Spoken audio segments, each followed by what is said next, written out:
there was a broadcast, and it was a guy called Colonel Ojukwu, who at that point was the governor of the eastern region of Nigeria.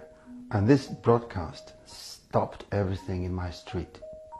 People rushed into my lounge to listen to the radiogram. And basically what he was saying was that we were seceding from the rest of the nation. The streets just exploded with joy. My dad, however, he was cautiously happy because somehow he must have known that he wasn't going to stop there. The war reached us shortly after that broadcast. Move on, move on!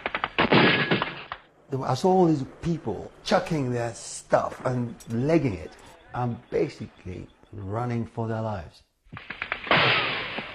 One day there was an air raid. These jets kind of strafing the forests and the villages with rockets and bullets. And I was sitting in the courtyard with my dad. So he grabbed hold of me and we ran into the forest. And as we ran, I kind of looked up at him and I noticed that he was afraid.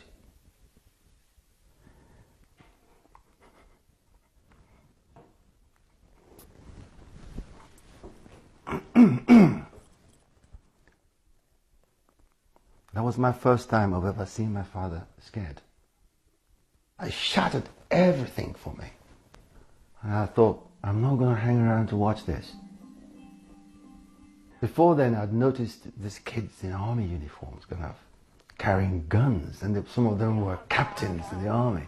We are sure, we are sure, we are sure to win the war. One morning I crept out of the house and I enlisted.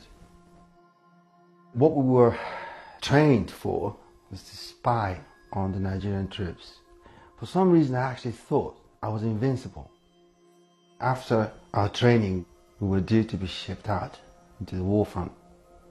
My older brother came to me and he said, how can you do this? Look at Mum. Trying to console my mother meant that I was late to the rendezvous. After having missed the appointment, one of my sisters rushed into the room where I was lying. I said, you need to listen to this. And it was the 5 o'clock news that captured my company. They had their eyes gouged out.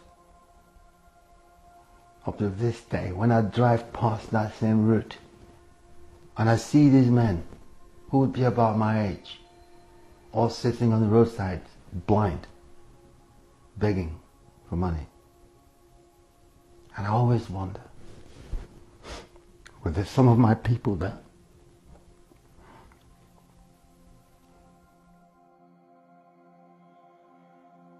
I got a job working for a refugee camp. And all these kids, you could count their ribs. And you look at some of them and you know that they won't see the next day. And yet people just carried on struggling to survive. From today, we can formally say this is the end of the Civil War. It was such a long time ago and it still affects me in a way that I'm not angry. I just feel